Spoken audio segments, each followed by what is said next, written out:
ప్రేమ అన్న పదానికి రెండు అక్షరాలు, కానీ మీరు నాపైన చూపించినటువంటి ప్రేమ అనంతం. నేను సురేష్, మీ ప్రేమకు బానిస. ఓకే, ఇప్పుడు మనం స్కోప్స్ గురించి మాట్లాడుకుందాం. సరే, ఇప్పుడు ఇది చదవండి. ఇదేంటి? లెక్సికల్ అనమాట. లెక్సికల్ అంటే ఫిజికల్ ప్లేస్మెంట్ ఆఫ్ కోడ్ అనమాట. ఓకే, ఫిజికల్ ప్లేస్మెంట్ అని గుర్తుపెట్టుకోండి. సరే, ఇది ఎందుకోసం చెప్పాను అనేది కాసేపు పోతే మీకు అర్థమవుతుంది అనమాట. సరే, అసలు ఫస్ట్ స్కోప్ అంటే ఏంటి అంటే, ఇప్పుడు చూడండి, ఫర్ ఎగ్జాంపుల్ ఈ యొక్క ఫంక్షన్ చూడండి. ఈ యొక్క ఫంక్షన్లో మనం ఎలిజిబుల్ ఫర్ డిఎల్ అన్నటువంటి ఒక వేరియబుల్ని డిక్లేర్ చేసాం. అలానే దీనిని నేను ఇంతకుముందు ఏమని చెప్పాను అనుకోనంటే, దీనిని నేను లోకల్ స్కోప్ అంటాను అని చెప్పాను కదా.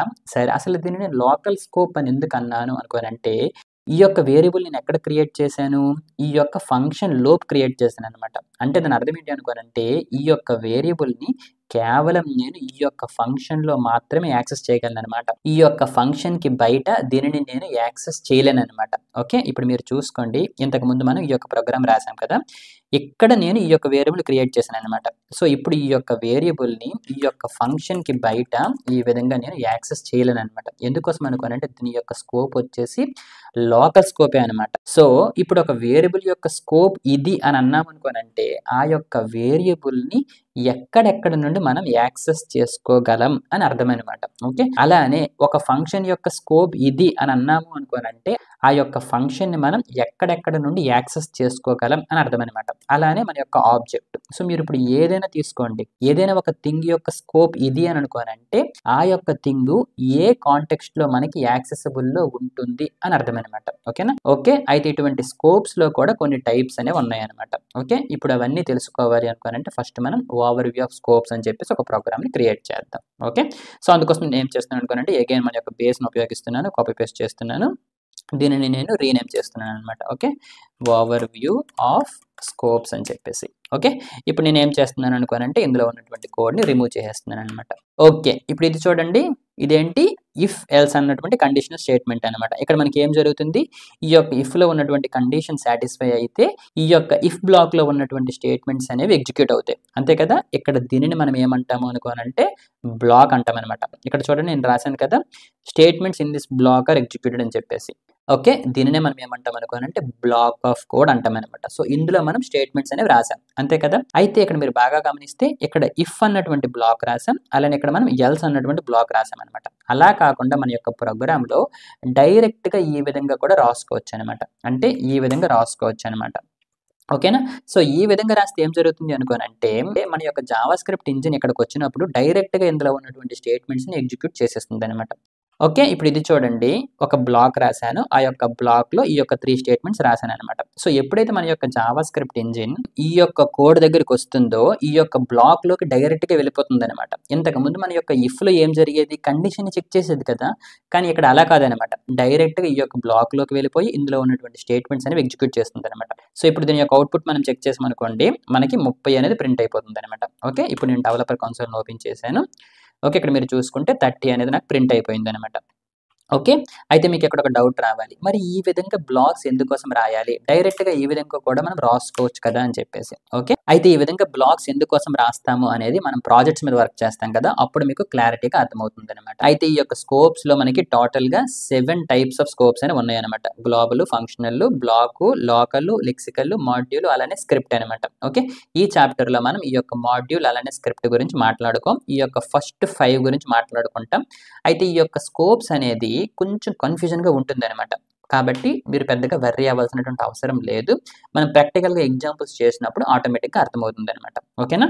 ఓకే, ఇప్పుడు మీరు ఇక్కడ ఈ ప్రోగ్రామ్ చూసుకుంటే, యూజర్ నేమ్ అని ఒక వేరియబుల్ క్రియేట్ చేశాను, పాస్వర్డ్ ఒకటి క్రియేట్ చేశాను, అలానే ఒక బ్లాక్ ఆఫ్ కోడ్ ఉంది, అందులో ఏబి అన్నటువంటి ఒక 2 వేరియబుల్స్ క్రియేట్ చేశాను అనమాట. ఓకే, ఇక్కడ మీరు బాగా అబ్జర్వ్ చేయండి, ఈ యొక్క యూజర్ నేమ్ మరియు పాస్వర్డ్ అన్నటువంటి వేరియబుల్స్ ఎక్కడ క్రియేట్ చేశాను? బ్లాక్ లో లేవు, అంటే బ్లాక్ కి బయట ఉన్నాయి. అలానే ఫంక్షన్ లో లేవు, అంటే ఫంక్షన్ కి బయట ఉన్నాయి అనమాట. ఓకే, ఇప్పుడు గ్లోబల్ స్కోప్ అంటే ఏంటనుకోనంటే, ఏ వేరియబుల్స్ అయితే మనం ఫంక్షన్ కి బయట లేదా బ్లాక్ కి బయట క్రియేట్ చేస్తామో వాటికి గ్లోబల్ స్కోప్ వస్తుంది అనమాట. Variables declared outside any function or block are in the global scope and can be accessed from anywhere in the program అనమాట. సో గ్లోబల్ స్కోప్ లో ఉన్నటువంటి వేరియబుల్స్ మనం మన యొక్క ఎంటైర్ ప్రోగ్రామ్ లో ఎక్కడ నుండైనా యాక్సెస్ చేసేయగలం అనమాట. అందుకోసం మీరు ఇక్కడ బాగా అబ్జర్వ్ చేస్తే ఈ యొక్క ఫంక్షన్ ఉంది చూసారా, ఈ యొక్క ఈజ్ వ్యాలిడ్ యూజర్ అన్నటువంటి ఫంక్షన్లో ఈ యొక్క యూజర్ నేమ్ని ఈ యొక్క పాస్వర్డ్ని యాక్సెస్ చేసామన్నమాట. ఇక్కడ చూడండి, ఈ యొక్క వేరియబుల్స్ని మనం బయట క్రియేట్ చేసాం. ఓకే, ఇప్పుడు చెప్పండి ఈ యొక్క ప్రోగ్రాంలో ఏ వేరియబుల్స్ గ్లోబల్ స్కోప్లో ఉన్నాయి అనుకోనంటే ఈ యొక్క యూజర్ నేమ్ అలానే పాస్వర్డ్ అనమాట. సరే, ఇప్పుడు ఈ యొక్క ప్రోగ్రామ్ యొక్క అవుట్పుట్ మీరు గెస్ చేయగలరా?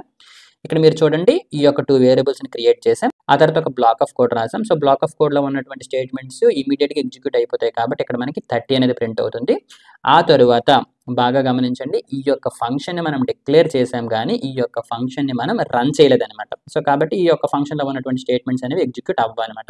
సో కాబట్టి అవుట్పుట్ వచ్చేసి 30 వస్తుంది అనమాట. ఓకే, ఇక్కడ మీరు చూడండి 2 వేరియబుల్స్ తీసుకున్నాను, బ్లాక్ ఆఫ్ కోడ్ తీసుకున్నాను, ఈ యొక్క ఫంక్షన్ తీసుకున్నాను, కాకపోతే ఈ యొక్క ఫంక్షన్ నేను కాల్ చేయలేదన్నమాట. ఓకే, ఒక్కసారి మన యొక్క ప్రోగ్రామ్ అవుట్పుట్ చెక్ చేద్దాం. మనకి 30 అనేది వస్తుంది అనమాట. సరే, ఇప్పుడు ఈ యొక్క ప్రోగ్రామ్ అవుట్పుట్ గెస్ చేయండి. ఇక్కడ మీరు బాగా అబ్జర్వ్ చేస్తే ఈ యొక్క యూజర్ నేమ్ అన్నటువంటి వేరియబుల్ బయట డిక్లేర్ చేశాను, కాకపోతే ఇక్కడ ఈ యొక్క బ్లాక్ లో యాక్సెస్ చేస్తున్నాను. అలానే ఇప్పుడు నేను ఏం చేశాను అనుకోనంటే ఈ యొక్క ఫంక్షన్ ని కాల్ చేశాను అనమాట. అంటే ఇందులో ఉన్నటువంటి స్టేట్మెంట్స్ ఎగ్జిక్యూట్ అవుతాయి. ఓకే, ఒక్కసారి ఈ యొక్క ప్రోగ్రామ్ అవుట్పుట్ ని మీ ఓన్ గా గెస్ చేయండి. ఓకే, నిజానికి ఏం జరుగుతుంది అనుకోనంటే మీకు ఇంతకుముందు ఏమని చెప్పాను, ఈ యొక్క యూజర్ నేమ్ ఏంటి గ్లోబల్ స్కోప్ లో ఉంది, అంటే బ్లాక్ కి బయట ఫంక్షన్ కి బయట కదా డిక్లేర్ చేశాను. సో కాబట్టి ఇక్కడ దీన్ని నేను యాక్సెస్ చేసుకోగలను అనమాట. సో కాబట్టి ఇక్కడ నాకు 30 ప్రింట్ అవుతుంది, ఇక్కడ సురేష్ ప్రింట్ అవుతుంది. తర్వాత ఏం జరిగింది, ఈ యొక్క ఫంక్షన్ మనం కాల్ చేసామన్నమాట. సో కాల్ చేసినప్పుడు ఇందులో ఉన్నటువంటి స్టేట్మెంట్స్ ఎగ్జిక్యూట్ అయినప్పుడు ఫస్ట్ యూజర్ నేమ్ సురేష్తో ఈక్వల్ కదా చెక్ చేస్తుంది. సో సురేష్ ఈక్వల్, ఆ తర్వాత పాస్వర్డ్ కరెక్ట్గా ఉందో లేదో చెక్ చేస్తుంది అనమాట. సో పాస్వర్డ్ అనేది మనం ఇక్కడ ఇచ్చింది 1 2 3 4, కాకపోతే ఇక్కడ మనం చెక్ చేస్తుంది 1 2 3 4 5 అనమాట. సో కాబట్టి ఈ యొక్క కండిషన్ అనేది ఫాల్స్ అయ్యింది. ఇక్కడ మనం ఏం ఉపయోగించాం, లాజికల్ ఎండ్ ఉపయోగించాం అనమాట. సో లాజికల్ ఎండ్లో ఇది ట్రూ రెండు ట్రూ అయితేనే ఇందులో ఉన్నటువంటి స్టేట్మెంట్స్ ఎగ్జిక్యూట్ అవుతాయి. కాకపోతే ఇక్కడ మనకి ఇది ఫాల్స్ అయింది కాబట్టి ఎల్స్లో ఉన్నటువంటి స్టేట్మెంట్స్ ఎగ్జిక్యూట్ అవుతాయి అనమాట. సో కాబట్టి మన యొక్క అవుట్పుట్ వచ్చేసి 30 సురేష్ రాంగ్ క్రెడెన్షియల్స్ అని వస్తుంది అనమాట. ఓకే, ఇక్కడ మనకి యూజర్ నేమ్ మరియు పాస్వర్డ్ అనేది గ్లోబల్ స్కోప్ లో ఉన్నాయి అనమాట. అయితే ఇంతకుముందు మీకు ఏమని చెప్పాను, మనం ఎప్పుడైతే వేరియబుల్స్ ని క్రియేట్ చేస్తామో ఆ యొక్క వేరియబుల్స్ కి మెమొరీ అనేది అలొకేట్ అవుతుందని చెప్పాను. అయితే ఈ విధంగా గ్లోబల్ స్కోప్ లో క్రియేట్ చేసినటువంటి వేరియబుల్స్ అనేవి మన యొక్క ఎంటైర్ ప్రోగ్రామ్ లో ఎక్కడ నుండైనా యాక్సెస్ చేసుకోగలం. అంటే మన యొక్క ఎంటైర్ ప్రోగ్రామ్ కంప్లీట్ అయినంత వరకు కూడా ఆ యొక్క వేరియబుల్స్ కి మెమొరీ అనేది ఉంటుందన్నమాట. అందుకోసమే మన యొక్క ప్రోగ్రామ్ లో ఎక్కువ గ్లోబల్ వేరియబుల్స్ మనం క్రియేట్ చేయమన్నమాట. ఓకే, ఇప్పుడు ఈ యొక్క ప్రోగ్రామ్ ని గెస్ చేయగలరా? ఇక్కడ ఏం చేశాను అనుకోనంటే ఈ యొక్క పాస్వర్డ్ ఉంది కదా, ఈ యొక్క పాస్వర్డ్ ని ఇక్కడ యాక్సెస్ చేస్తున్నాను. దీనిని మనం యాక్సెస్ చేయగలం అనమాట. ఎందుకోసం అనుకోనంటే ఇది గ్లోబల్ వేరియబుల్ కాబట్టి. అలానే ఇక్కడ మీరు చూసుకుంటే ఈ యొక్క ఏబి అన్నటువంటి వేరియబుల్స్ ని ఎక్కడ డిక్లేర్ చేశాను, ఈ యొక్క బ్లాక్ లో డిక్లేర్ చేశాను అనమాట. కాకపోతే ఇక్కడ నేను బ్లాక్ కి బయట యాక్సెస్ చేస్తున్నాను అనమాట. మరి ఈ విధంగా చేయగలమా అంటే ఏ వేరియబుల్స్ అయితే మనం ఫంక్షన్ లో కానీ బ్లాక్ లో కానీ లేదా ఇంకేమైనా కండిషనల్ స్టేట్మెంట్స్ లూప్స్ లో రాసామనుకోండి, అవి కేవలం ఆ యొక్క బ్లాక్ ఆఫ్ కోడ్ లోనే ఉంటాయి అనమాట. అంటే ఇప్పుడు చూడండి, ఈ యొక్క 2 వేరియబుల్స్ ని ఈ యొక్క బ్లాక్ లో రాసాం కాబట్టి ఈ యొక్క బ్లాక్ లోనే వాటిని యాక్సెస్ చేసుకోగలం అనమాట. Local variables can not be accessed outside their local scope. Okay, ఇప్పుడు ఈ యొక్క ప్రోగ్రామ్ లో ఎన్ని లోకల్ వేరియబుల్స్ ఉన్నాయో మీరు గెస్ చేయగలరా? ఇక్కడ చూసుకుంటే ఈ యొక్క బ్లాక్ లో మనం ఏబి అన్నటువంటి 2 లోకల్ వేరియబుల్స్ ని క్రియేట్ చేసాం. అలానే ఈ యొక్క ఫంక్షన్ లో ఈజ్ అడ్మిన్ అని చెప్పేసి ఇంకొక లోకల్ వేరియబుల్ ని క్రియేట్ చేసాం అనమాట. ఓకే, ఇప్పుడు ఈ యొక్క ప్రోగ్రామ్ అవుట్పుట్ మనం చెక్ చేద్దాం. ఓకే, ఇక్కడ చూడండి ఏబి అన్నటువంటి వేరియబుల్స్ ని ఇక్కడ క్రియేట్ చేశాను, కాకపోతే బ్లాక్ కి బయట వాటిని యాక్సెస్ చేస్తున్నాను అనమాట. ఓకే, ఒక్కసారి మన యొక్క ప్రోగ్రామ్ ని చెక్ చేసుకుంటే చూడండి, reference error A is not defined వస్తుంది అనమాట. చూడండి 29th లైన్లో ఏ ఈజ్ నాట్ డిఫైన్డ్ వస్తుంది అనమాట. ఎందుకోసం అనుకోనంటే ఇక్కడ ఏబి అన్నటువంటి వేరియబుల్స్ ని ఈ యొక్క బ్లాక్ లోన మనం డిక్లేర్ చేసామన్నమాట. ఓకేనా, అందుకోసమే బ్లాక్ బయట వాటిని మనం యాక్సెస్ చేసుకోలేమన్నమాట. ఓకే కదా, సో మనకి ఈ విధంగా ఎర్రర్ వస్తుంది అనమాట. సరే, ఇప్పుడు మనం ఏం చేస్తున్నాం అనుకోనంటే ఈ యొక్క ఫంక్షన్ ని కాల్ చేశాను అనమాట. ఈ యొక్క ఫంక్షన్ లోన ఈ యొక్క 2 వేరియబుల్స్ ని యాక్సెస్ చేస్తున్నాను అనమాట. ఓకే, ఇప్పుడు మీరు చెప్పండి యాక్సెస్ చేయగలమా అనుకోనంటే యాక్సెస్ చేయలేమన్నమాట. ఎందుకోసం అనుకోనంటే ఈ యొక్క వేరియబుల్స్ మనం ఈ యొక్క బ్లాక్ లో రాసాం కాబట్టి ఈ యొక్క బ్లాక్ లో మాత్రమే వాటిని యాక్సెస్ చేయగలను అనమాట. ఓకేనా, ఒకసారి మనం చెక్ చేద్దాం. ఓకే, ఈ యొక్క స్టేట్మెంట్ బదులు ఇప్పుడు మనం ఏం చేస్తున్నాం అనుకోనంటే ఈజ్ వ్యాలిడ్ యూజర్ అని రాశాను అనమాట.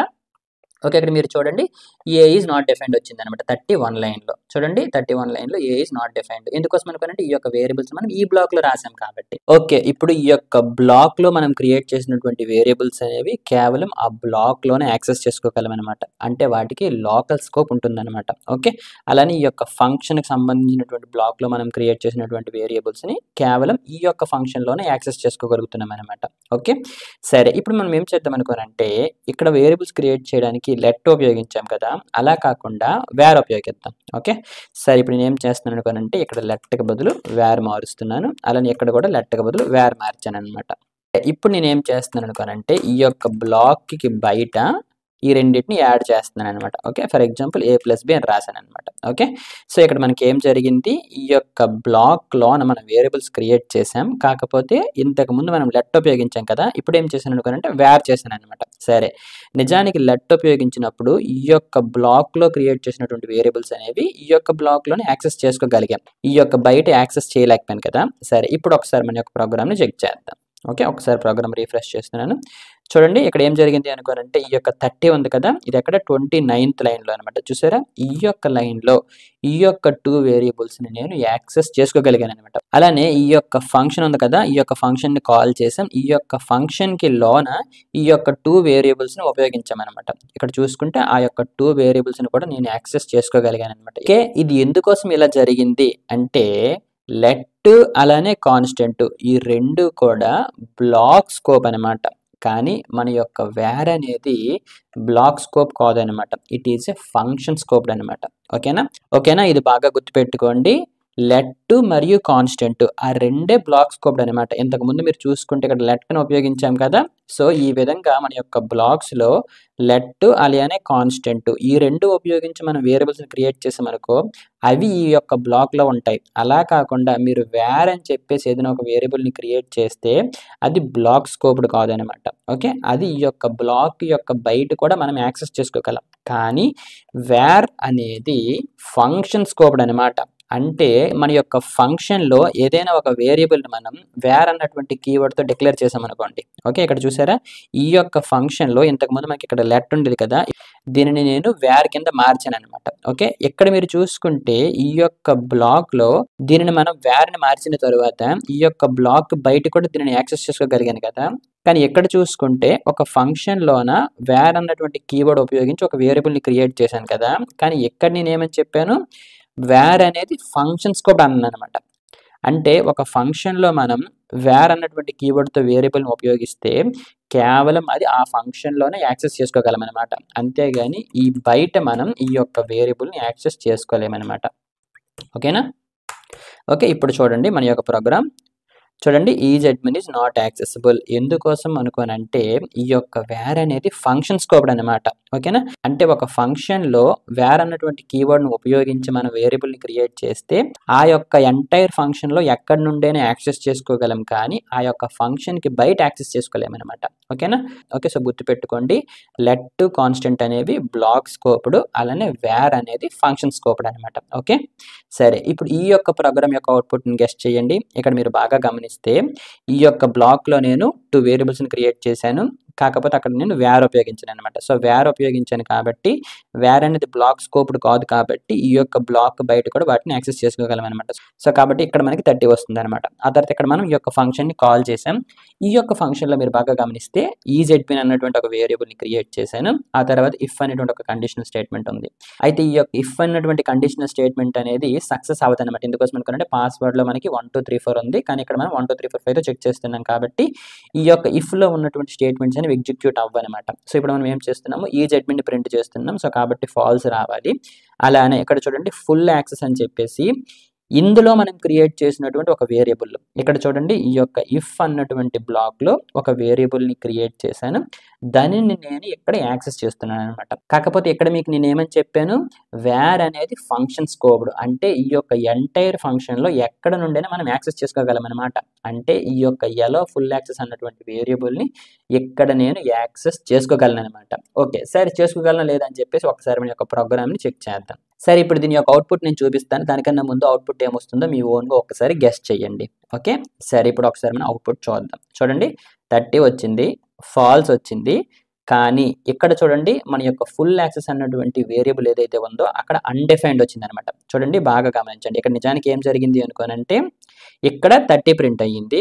ఆ తర్వాత ఈ యొక్క ఈజెడ్మిన్ ఉంది కదా 16థ్ లైన్‌లో ఈ యొక్క 16థ్ లైన్‌లో ఫాల్స్ వచ్చింది. ఎందుకోసం అనుకుంటే ఈజెడ్మిన్‌లో ఫాల్స్ ఉంది కాబట్టి. కాకపోతే ఇక్కడ చూడండి ఈ యొక్క యెల్లో ఫుల్ యాక్సెస్ అన్నటువంటి వేరియబుల్ ఇందులో ఉందనమాట.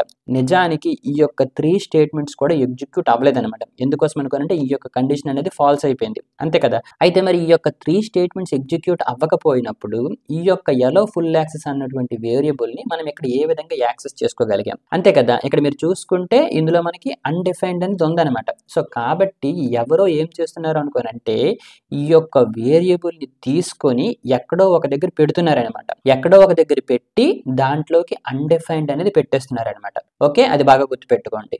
అయితే ఈ యొక్క ఫంక్షన్ స్కోప్ అనేది మన యొక్క కోడ్‌లో ఏ పొజిషన్‌లో ఉందో దాని మీద ఆధారపడి ఉంటుందనమాట. ఓకే. కొంచెం కన్‌ఫ్యూజన్‌గా ఉంది కదా! ఇది ఒక్కసారి వినండి. A function scope is determined by its position in the code not by where it is called. ఈ యొక్క ఫంక్షన్ మనం ఎక్కడ కాల్ చేసాము? ఇదిగో ఈ పొజిషన్‌లో కాల్ చేసామనమాట. అంటే మన యొక్క గ్లోబల్ స్కోప్‌లో కాల్ చేసామనమాట. అంటే మన యొక్క ఫంక్షన్ స్కోప్‌లో ఉన్నటువంటి వేరియబుల్స్ అనేవి అవి ఏ పొజిషన్‌లో ఉన్నాయో వాటి మీద ఆధారపడతాయే తప్ప ఈ యొక్క ఫంక్షన్‌ని మనం ఎక్కడ నుండి కాల్ చేసామో దాని మీద ఆధారపడవనమాట. ఓకే. దీనినే మనం ఏమంటాం అనుకోనంటే లెక్సికల్ స్కోప్ అంటామనమాట. లెక్సికల్ అంటే ఫిజికల్ ప్లేస్‌మెంట్ ఆఫ్ కోడ్ అనమాట.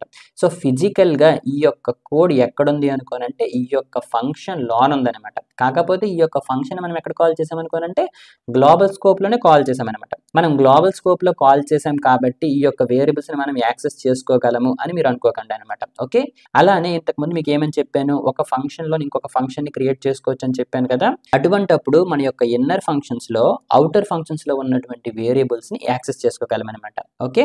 ఇప్పుడు ఇది చూడండి. ఔటర్ ఫంక్షన్ అనేటువంటి ఒక ఫంక్షన్ ఉంది.